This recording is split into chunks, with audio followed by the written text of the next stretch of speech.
My wife cheated on me with her boss, then took half of our $400, $0 house and $150, $0 in savings during our bitter divorce, only to find out she's been secretly laundering money from her firm for years. I never thought I'd be the kind of guy to get like this, but here I am. It all started with little things, small signs that I brushed off because I didn't want to believe the worst. My wife, Jessica, was always a bit of a bitchy, manipulative woman, but I figured that was just her personality. We'd been together for about 7 years, married for 5, and up until recently I thought we were solid. She was the kind of woman who'd throw a fit if her latte wasn't perfect or if her favorite designer purse was out of stock.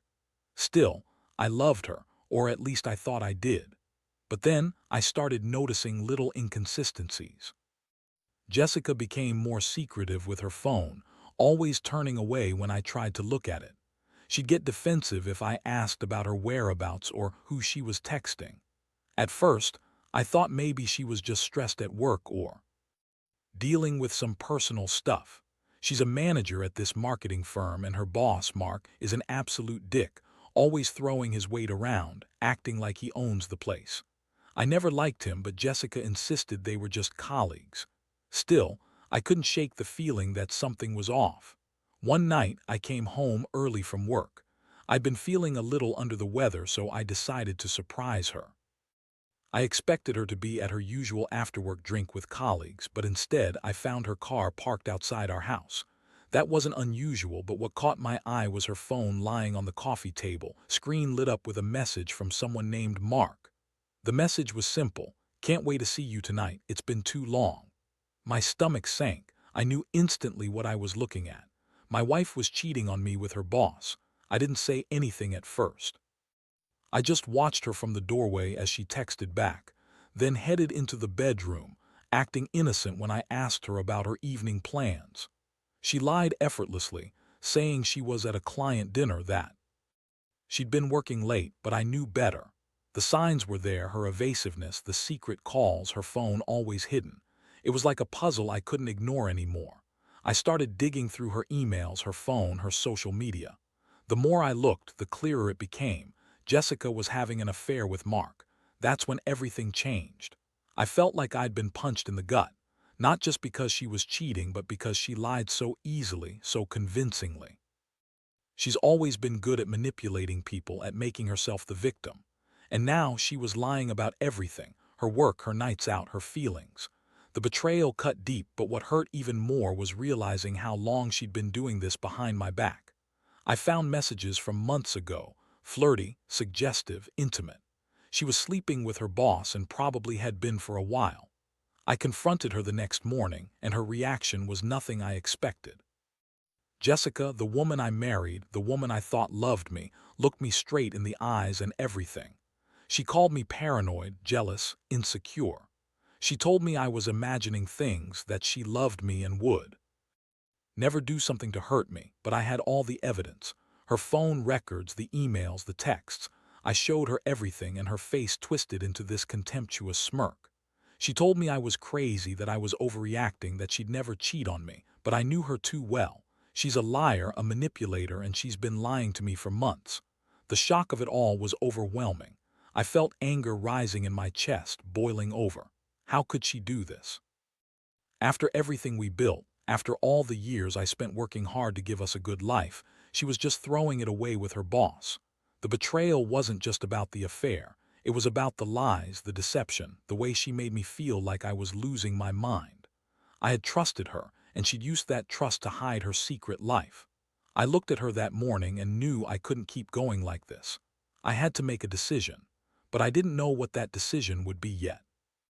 All I knew was I was hurt, furious, and I wasn't going to let her get away with it. After that confrontation, everything changed. I couldn't sleep, couldn't focus. My mind kept circling back to her lies, her sneaky texts, the way she looked at me with that fake innocent smile while she was cheating behind my back. I started digging deeper into her phone, her emails, her bank accounts. I needed proof, something concrete I could hold on to, because the emotional blow was so raw I wasn't sure what was real anymore. One evening, I hacked into her email account. I know it's wrong, but I was desperate, and what I found confirmed everything. Jessica had been laundering money through her firm for years. She'd been funneling cash into secret accounts, hiding it from me and from everyone else. I don't mean just a little side hustle. I mean she was running a full-blown money laundering operation. It explained her sudden obsession with secrecy, her luxury shopping sprees, her expensive nights out. She'd been living a double life, and I had no idea. The more I read, the more I realized how dangerous she was. The money laundering was sophisticated, tied to offshore accounts, shell companies. She'd been in deep for years, and I was just discovering it now. I felt sick. How could I be married to someone who was involved in this? How could she lie to me about everything, including her career? I started to see her in a new light. She wasn't just a cheating wife. She was a criminal, and I was married to her. I decided I had to confront her again, but this time I had evidence. I sat her down in the living room, my hands trembling. I laid out everything I'd found: her affair with Mark, her secret laundering schemes. Her face paled, then contorted with rage. She tried to deny everything at first, calling me paranoid, accusing me of invading her privacy. She said I was crazy for thinking she could do something so terrible. But I showed her the emails, the bank statements, the transaction records. I told her I knew she was involved in serious illegal activities and that I wasn't going to be part of it anymore. Her reaction was shocking. Jessica's face turned into a mask of fury. She yelled at me, called me a jealous idiot, said I was ruining her life. She accused me of spying on her because I was insecure and weak. Then she started crying, but it was fake tears. She's a master at manipulation. She told me she'd never cheat, that Mark was just a boss who was nice to her, and that I was accusing her of terrible things because I didn't understand her success. She said she loved me, but I saw right through her. It was all lies. That night I couldn't sleep. I felt betrayed, disgusted, and furious. I was furious because she lied so easily, so convincingly about everything: her affair, her illegal activities, her entire life. I kept asking myself how I missed all the signs, how I let her manipulate me for so long. I felt stupid and used, but mostly I felt betrayed beyond words. I had trusted her, built a life with her, and she had been sneaking around, screwing her boss, laundering money, all while acting like the perfect wife. I was angry at her, but I was also angry at myself for not seeing it sooner. The next day, I started planning my next move. I knew I couldn't stay married to her, not after everything I found out. I had to protect myself, my assets, and my sanity. I decided to hire a lawyer, get my financial documents in order, and prepare for a divorce. But it wasn't going to be simple. Jessica wasn't just a cheating wife. She was involved in illegal activities that could land her in serious trouble. I knew I'd have to be careful. I also knew I couldn't let her manipulate me again. I had to take control of this mess, even if it meant tearing everything apart. As I sat there, staring at the documents I'd printed out, I realized how much my life had changed in just a few days. The woman I loved, the woman I married, was gone, and in her place was someone I didn't recognize, someone dangerous, secretive, and utterly untrustworthy. I didn't know what the future held, but I knew I couldn't keep living in this nightmare. I had to get out, and I had to do it smartly. The stakes were too high now.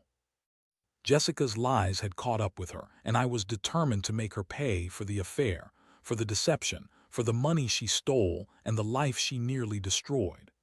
After I gathered all the evidence, I knew I could just confront her again without a plan. Jessica was already good at lying, but I had the proof now: emails, bank statements, transaction records. I sat down one night and made a decision. I was going to divorce her, but I wasn't just after a simple separation. I wanted full control of everything she had taken, and more importantly, I wanted to expose her for what she really was. I hired a lawyer, a guy named Tom who specialized in complex divorces and financial crimes. I told him everything about her affair with Mark, her laundering scheme, the money she'd stolen, and her manipulation tactics. Tom was skeptical at first, but once I handed over the evidence, he realized how serious this was. He told me Jessica's illegal activities could land her in jail if the authorities got involved, and that I needed to be extremely careful. I agreed. I didn't want to get tangled up in her mess more than I already was. My plan was simple in theory but complicated in execution. I would push for a divorce, demand my fair share of the house and savings, and make sure she didn't get away with any more of her lies. I also wanted her to face the consequences of her illegal activities. If she was laundering money, she could be in serious trouble. I knew I had to be smart about it. I couldn't let her manipulate the situation, especially now that she saw me as a threat. The divorce process was a nightmare. Jessica fought me every step of the way. She claimed I was crazy, that I was trying to ruin her, that she loved me and would never do anything wrong. She even accused me of trying to destroy her career, which was laughable considering what I knew about her illegal schemes. She tried to turn the tables, saying I was just jealous of her success. But I had the evidence and I wasn't backing down. I filed for divorce, demanded my rightful share of the house, half of our $400, $0 property, and the savings, which totaled around $150, $0. Jessica's reaction was pure venom. She called me all kinds of names and accused me of being a paranoid, insecure husband. The day we went to court, Jessica showed up looking more bitchy than ever. She tried to intimidate me with her attitude, but I was done playing nice. I had my lawyer, my evidence, and a plan. I knew she was hiding more than she was letting on, and I was determined to get to the truth. The judge asked about the division of assets, and Jessica tried to play the victim, claiming I was trying to cheat her out of her rightful earnings. That was laughable. I had everything documented. I presented my case, and in the end, the judge awarded me half of the house and the savings, just as I asked. But the real shock came after the court hearing. Jessica's phone rang in her purse, and I couldn't help but glance at her screen when she wasn't looking. It was her boss, Mark. The message read, "Can't wait to see you tonight. This is just the beginning." That was the final nail in the coffin. I'd suspected for a while, but seeing it confirmed like that made everything real. Jessica was still involved with him, still lying, still hiding her illegal activities. I realized I'd won some battles, but the war wasn't over yet. In the days that followed, I started to piece everything together. Jessica's laundering scheme was more extensive than I thought. She'd been funneling money through a network of offshore accounts, shell companies, and fake invoices. It explained her sudden wealth, her obsession with secrecy, her manipulative behavior. I knew I had to report her, but I also knew I had to protect myself first. I contacted authorities discreetly, giving them everything I had. I wanted her to get caught. She deserved to pay for her lies and her crimes. Meanwhile, I moved out of the house, took my share of the assets, and started rebuilding my life. I felt a strange mix of relief and anger. Relief that I finally knew the truth, and anger that I'd been so blind for so long. Jessica's betrayal cut deep, but it also freed me from a toxic relationship. I realized I'd been a fool to trust her blindly, and I'd been living in her shadow for too long. Now I was determined to start over, to protect what was mine, and to ensure she paid for her sins. Looking back, I don't think I'll ever fully recover from this betrayal. But I do know one thing: I won't let anyone manipulate or lie to me again. Jessica was a bitchy, manipulative woman who thought she could get away with everything. She was wrong. I learned the hard way that some people are capable of more evil than you can imagine, and it's up to you to fight back.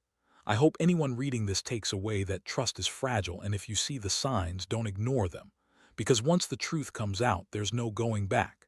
After I got the divorce finalized and took my share of the assets, I thought I'd finally be able to breathe again.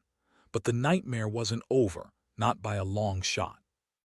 Jessica's illegal activities had been uncovered, sure, but I knew I needed to follow through and see that she actually paid for her crimes.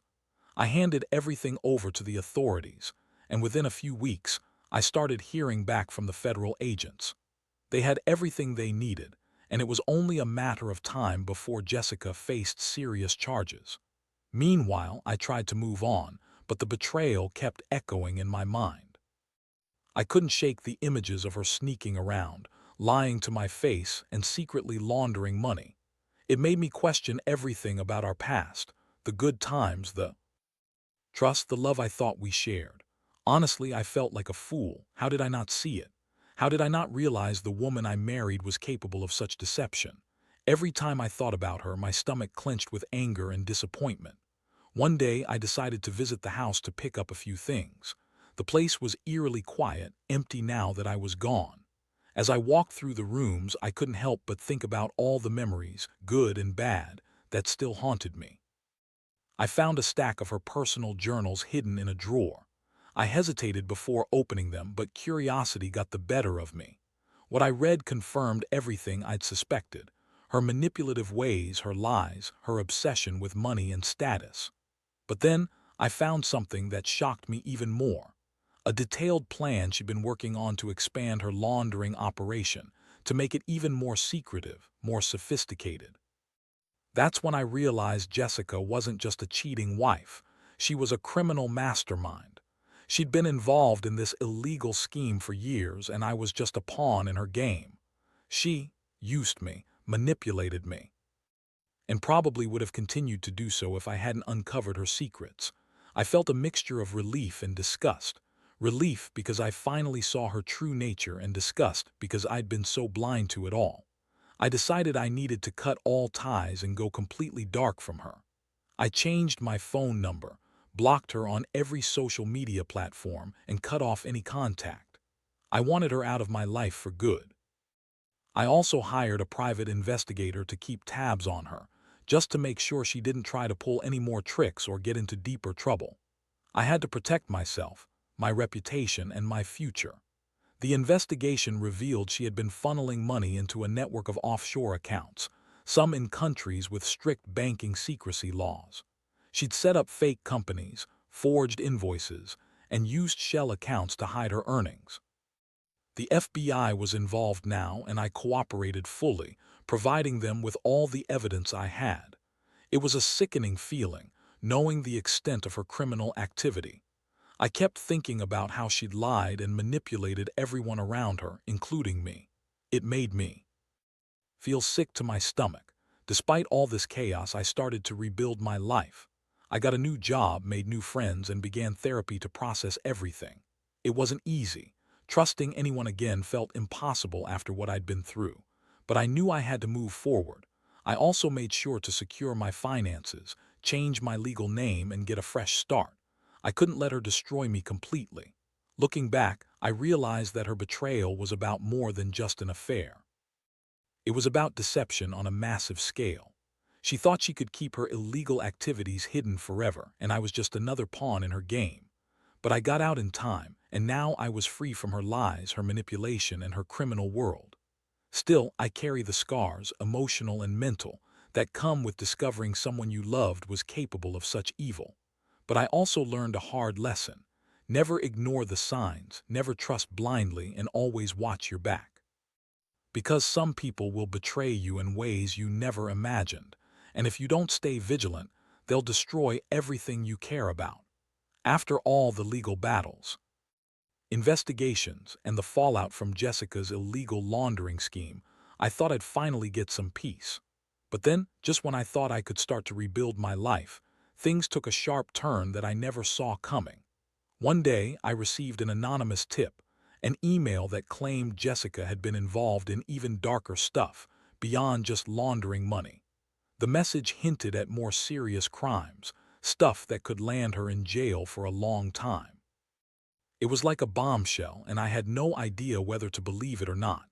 I didn't want to jump to conclusions, so I handed the info over to the FBI. They started digging again, and it turned out that Jessica was involved in a lot more than I initially suspected. It wasn't just money laundering. She'd been part of a network involved in fraud, identity theft, and even some extortion. The picture was worse than I thought. She wasn't just a manipulative wife. She was a criminal with a long history of deceit and illegal activity.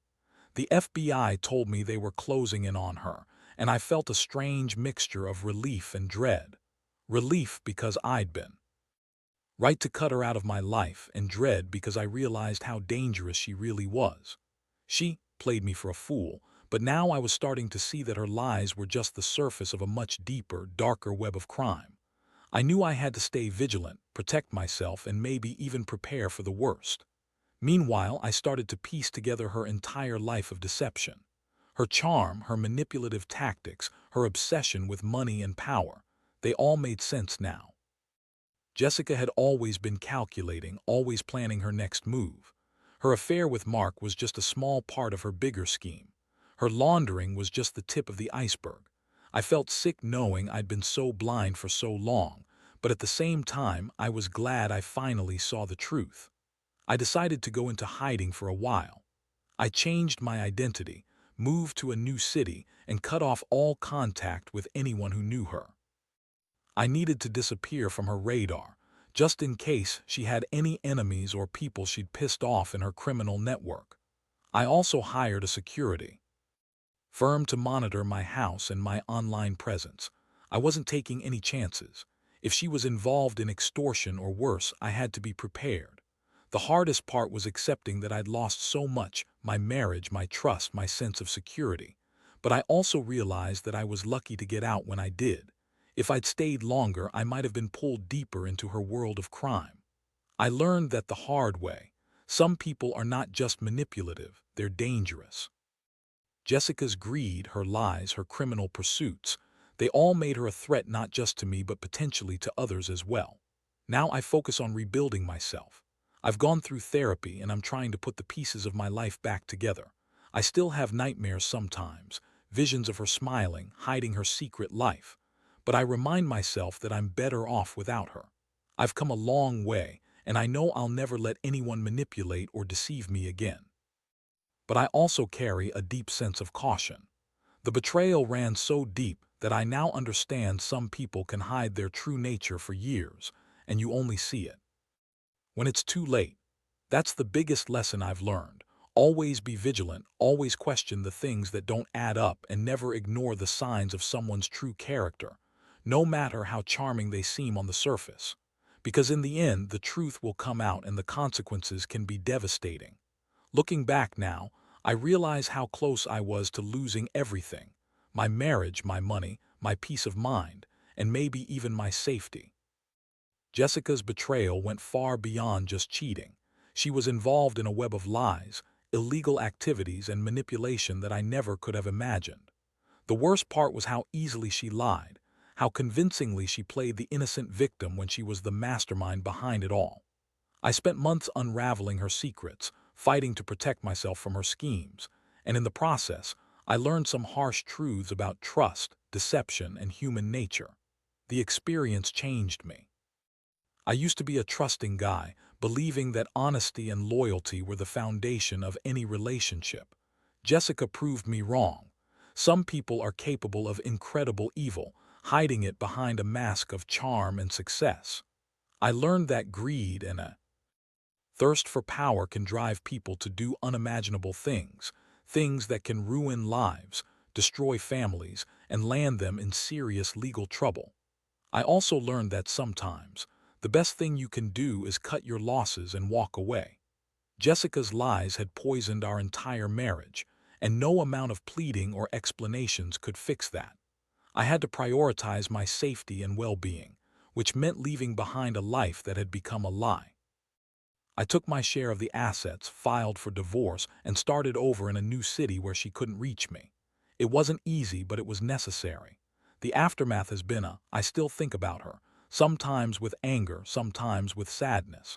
But mostly, I'm grateful I escaped before things got even worse. The authorities are still investigating her, and I hope she gets what she deserves. Knowing she's facing serious charges gives me a strange sense of closure. I don't wish her ill, but I also don't feel any guilt for exposing her. If anything, I feel liberated, like I finally broke free from a toxic, dangerous lie. What I want anyone reading this to take away is this: be vigilant. Don't ignore the little signs: secretive behavior, evasiveness, sudden wealth, or unexplained absences. Trust is fragile, and once broken, it's almost impossible to repair. If you suspect someone is hiding something, dig deeper. Get help if you need it, because some lies are so big that they threaten your entire life. And if you find yourself in a situation like mine, betrayed, deceived, or manipulated, remember that you're not alone. You have the strength to walk away, to protect yourself, and to rebuild. It's a hard lesson, but it's one that teaches you who the real enemies are, and that sometimes the biggest betrayal comes from someone you thought you knew. Trust your instincts, stay alert, and never let anyone take away your sense of security. Because at the end of the day, your safety and sanity are what matter most.